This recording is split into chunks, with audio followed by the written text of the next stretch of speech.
एक दिन भी ये नहीं कहा था कि सिर्फ मुसलमानों को फॉरेनर बनाओ, हिंदुओं को मत बनाओ। आज तक कभी नहीं कहा। असम अकॉर्ड 1985 का वो सिर्फ दो पार्टियों का समझौता नहीं है, सिर्फ दो सरकारों का समझौता नहीं है, इस देश का एक पवित्र समझौता है। उसमें कहीं नहीं लिखा कि हिंदू इस तरफ होंगे, मुसलमान इस तरफ होंगे।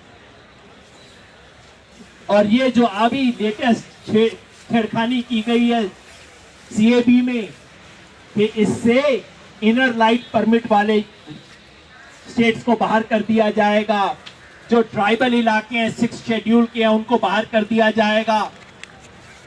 ये क्या है? ये क्यों किया गया है? कोई पूछे कि आप बता दीजिए सिटीजनशिप का कानून इनर लाइन के इस तरफ एक दूसरा क्यों होगा, उस तरफ कैसे हो सकता है? ये सिर्फ एक पॉलिटिकल तिकड़म है।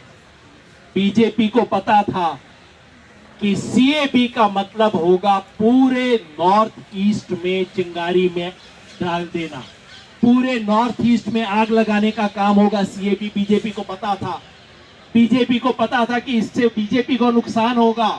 लोकसभा इलेक्शन से पहले जब इसकी बात हुई थी तो पूरा नॉर्थ ईस्ट खड़ा हो गया था।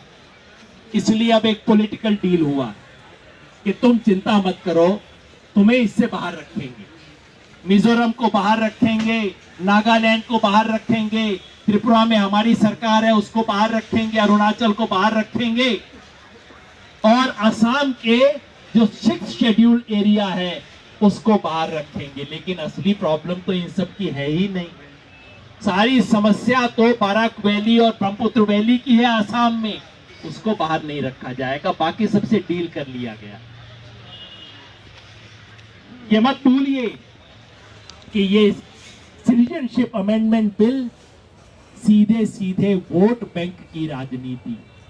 बीजेपी के लोग जब टीवी पे आते हैं दिन रात दूसरों पर उंगलियां दिखा के कहते हैं ये वोट बैंक की पॉलिटिक्स करता है, वो वोट बैंक की पॉलिटिक्स करता है, ये अपीजमेंट करता है, ये वो करता है। सबसे घटिया अपीजमेंट तो ये है, क्योंकि बीजेपी सब दुनिया जानती है असम में बीजेपी असम के ओरिजिनल जो अहोमिया हिंदू हैं उनकी पार्टी नहीं है, ये बंगाली हिंदूज की पार्टी। और इस वक्त बीजेपी अपने वोट बैंक को बचाने की कोशिश कर रही है, क्योंकि सिंपल मामला ये है कि एनआरसी से काम नहीं बना। एनआरसी में हिंदू भी पकड़े गए, मुसलमान भी पकड़े गए। तो अब कैसे बीजेपी अपने वोट बैंक को इससे बचाए? तो सीएबी उसके लिए कॉम्बो डील की तरह लेके आए। तो आसाम की चिंता है। मेरे साथी जो कह रहे थे कि इससे सिर्फ और सिर्फ मुसलमानों को टारगेट किया जाएगा, इसकी चिंता है, होनी चाहिए। लेकिन मेरी सबसे बड़ी चिंता यह है कि ये बिल हमारे देश का चरित्र बदल देगा। ये जो सिटीजनशिप का बिल होता है, सिटीजनशिप की डेफिनेशन कोई एक साधारण कानून नहीं होता। सिटीजनशिप की डेफिनेशन ये बताती है कि उस मुल्क का कैरेक्टर क्या है, किनके लिए वो मुल्क है। जब इजराइल कहता है कि दुनिया में आप कहीं पे भी रहो, अगर आप यहूदी हो तो इजराइल के दरवाजे आपके लिए खुले हैं, ये कानून नहीं है। ये इजराइल अपने आप को परिभाषित कर रहा है कि हम किसके लिए, मुल्क है कौन। इस तरह से अगर हिंदुस्तान का कोई भी कानून ये कहता है कि हमारे दरवाजे फला मजहब वालों के लिए खुले हैं, फला के लिए नहीं खुले, चाहे इससे एक व्यक्ति पर असर ना पड़े, चाहे 10 साल तक कोई एक व्यक्ति डिस्क्वालीफाई ना हो, तब भी ये हिंदुस्तान के भविष्य के लिए इशारा है कि ये देश किन लोगों का देश है। इशारा ये किया जा रहा है। देखिए क्या है, 3 तरह के सिलेक्शन है इस बिल में। सिर्फ 3 मुल्कों को पकड़ा गया है, पाकिस्तान, अफगानिस्तान जिसके साथ आजकल हमारी बाउंड्री नहीं लगती है, पाकिस्तान, अफगानिस्तान, बांग्लादेश। इसमें श्रीलंका नहीं है, नेपाल नहीं है, बर्मा नहीं है।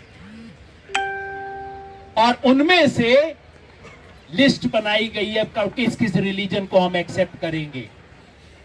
एक सिर्फ उसमें से एब्सेंट है, कौन? मुसलमान। बार बार कहते हैं, टीवी डिबेट में कहते हैं हम परसिक्यूटेड माइनॉरिटीज के लिए कर रहे हैं। अरे भाई बिल में लिख दो ना फिर आपकी। अगर आप चाहते हो जहां जिस अल्पसंख्यक के साथ नाइंसाफी हो रही है उसको हिंदुस्तान कबूल करेगा, मैं स्टेज पे खड़ा होकर सैल्यूट करूंगा आपको, क्योंकि यही बात, बिल्कुल यही बात स्वामी विवेकानंद ने शिकागो में 1893 में एग्जैक्टली ये बात कही थी। उन्होंने कहा था कि मुझे अपने देश पे, अपने धर्म पे इसलिए गर्व है कि दुनिया में जिसको प्रताड़ित किया उसको हमने शरण दी है। आप कर लीजिए तो दीजिए, फिर आप पाकिस्तान से अहमदिया आते हैं उनको शरण दीजिए, श्रीलंका से तमिल, हिंदू, क्रिश्चियन, मुसलमान जो हैं उनको शरण दीजिए, अगर नेपाल के तराई के लोग कहते हैं उनके साथ नाइंसाफी हो रही है उनको शरण दीजिए, सबको शरण दीजिए। लेकिन अगर आप कहते हैं नहीं नहीं नहीं सबको शरण कैसे दे सकते हैं, तो फिर ठीक है सबके लिए रास्ता बंद कीजिए। लेकिन ये बिल क्या करता है? पहली बार आजाद हिंदुस्तान में जब से हमारा संविधान बना है, पहली बार हमारी सिटीजनशिप को मजहब से जोड़ा जा रहा है। यह हमारे संविधान के खिलाफ है, संविधान की प्रीएम्बल जो कहती है उसके खिलाफ है, हमारा फंडामेंटल राइट्स आर्टिकल 14 है उसके खिलाफ है, हमारे संविधान में नागरिकता को जैसे परिभाषित किया उसके खिलाफ है।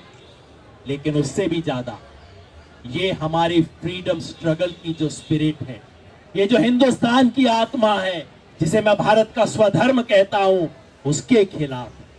जब ये देश बना था तो इस देश का बंटवारा हुआ था हिंदू और मुसलमान में नहीं, इस देश का बंटवारा हुआ था उन लोगों में जो कहते थे कि देश को हम मजहब के नाम पे परिभाषित करेंगे। और कौन लोग थे? मोहम्मद अली जिन्ना और सावरकर। ये लोग थे जो कहते थे कि देश को मजहब के नाम पे हम बांटेंगे, कि नेशनैलिटी रिलीजन के आधार पर डिफाइन होगी, ये मानने वाले लोग। और दूसरी तरफ इस देश की फ्रीडम स्ट्रगल के तमाम लोग थे, गांधी थे, पटेल थे, नेहरू थे, मौलाना आजाद थे,